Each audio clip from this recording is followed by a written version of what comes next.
was described as aggressive and a vain woman. The two divorced when her husband found her grappling with an older woman who had angered her. Dana Sue was 2 years old at the time and afterwards rarely saw her father. She began acting out to get attention. Whenever Beverly would discipline her, Dana would retaliate by stealing money to buy candy and occasionally fly into fits of violence. In school, she did not get along well with other students and did poorly in all of her classes. She was suspended from school many times for forging notes to get out of class. When Dana was 14 years old, her mother developed breast cancer. Dana decided to become a nurse after watching hospital nurses treat her mother. After her mother's death in 1975, Dana moved in with her father but was forced to leave after her stepmother found drugs in her room. A few years later, she became involved with a skydiving instructor who got her pregnant twice. He convinced her to terminate both pregnancies, something she resented. She later suffered several miscarriages, which led her into depression and psychotropic medications. She was fired from her nursing job after she was caught stealing drugs. In October 1987, she married a man named Tom Gray at an upscale winery. He was a fellow sports enthusiast who had known and admired her since high school. Not long after the marriage,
was very clear that somebody had attacked Norma.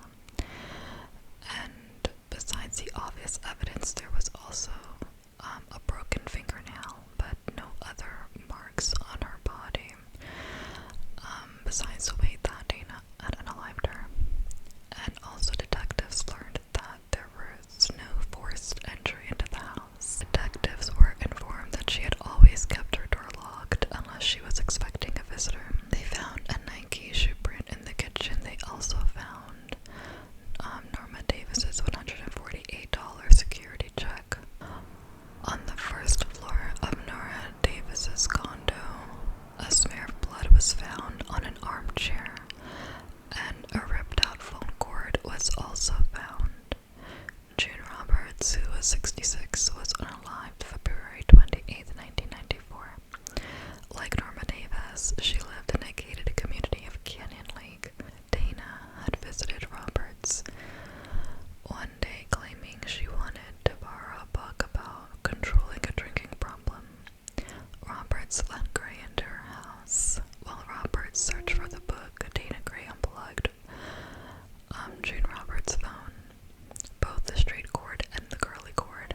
She then used the curly cords to unalive Roberts. Dana rifled through her credit card, stealing two. After about an hour, Dana went on a massive shopping spree at an upscale shopping center.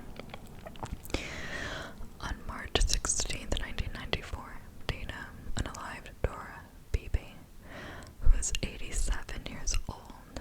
A few minutes after Dora came home from a doctor's appointment, Dana pulled up in front of her house, and she knocked on the door and asked Dora for directions.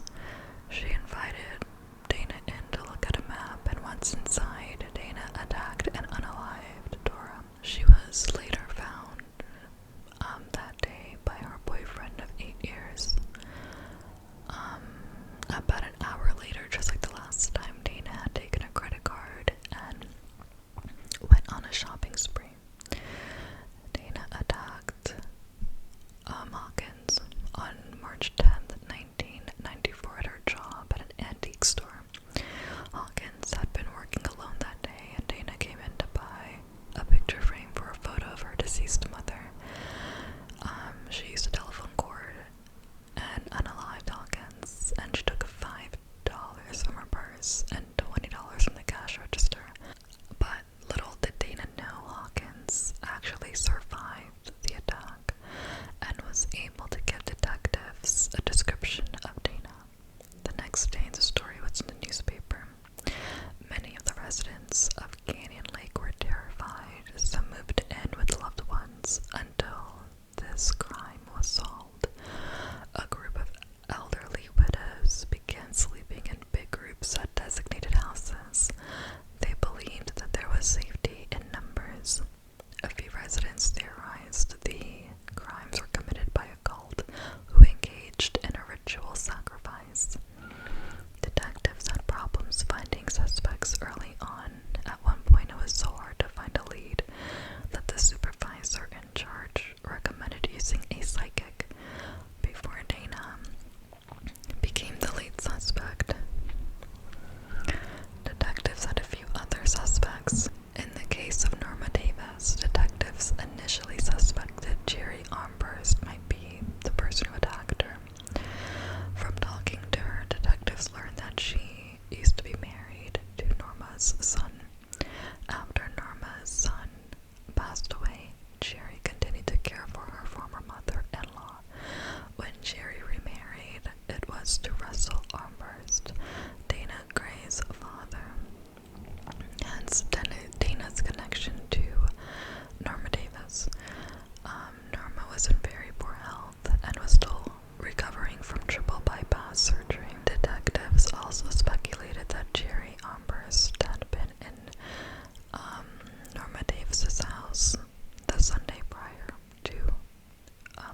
Joseph Greco, a lead investigator, realized that she was not the person they were looking for. Greco and Jerry Amherst became friends and began helping each other during the investigation. It was this relationship and trust which would be a pivotal factor in solving the case. Norma Davis was Greco's second homicide investigation. Because of the seriousness of the crimes and his lack of experience, Greco initially questioned his ability to do an adequate investigation, but eventually he did solve the case. Greco suspected that Roberts and Davis were connected due to the evidence collected in the case, and ultimately discovered that it was the work of one female serial killer. He identified Dana Sucre as a potential suspect and wrote a search warrant for her residence in Lake Elsinore, California. Ironically, on the day that she was out attacking her last victim, Dora Beebe, Greco arrested Dana Sucre at her front porch and took her into custody for the unaliving of June Roberts. The search of Dana's home revealed vital information belonging not only to June Roberts but also to Dora Beebe and a surprise third victim, Dorinda Hawkins, the only woman who was not attacked at home, which may explain why she survived the attack, and who later positively identified Dana Gray through her photo lineup. Faced with a mountain of strong circumstantial evidence in the case against her, along with the threat of the death penalty, Dana eventually pled guilty, and she made one condition: that the state not prosecute her for the unaliving of Norma Davis. Detective Chris was the lead detective on Dora's case. Chris interviewed Dana Gray after Greco finished interviewing her. Chris had a knack for getting criminals to confess to their crimes during interrogation. He knew how to relate to people in order for them to feel like they can trust him and open up to him. Chris also knew how to play someone's religion or insecurities against them. While interrogating Dana, he had no clue how to approach her. Dana seemed very cold and unresponsive to any of Chris's approaches. Chris finally decided that he needed to take some of Dana's control away from her. He then interrogated her roughly, yelling at her to confess, but was unsuccessful. Seeing that it didn't work, Chris charged her with the unaliving of Dora Beebe based on the discovery of Dora's credit cards found in Dana's soccer drawer.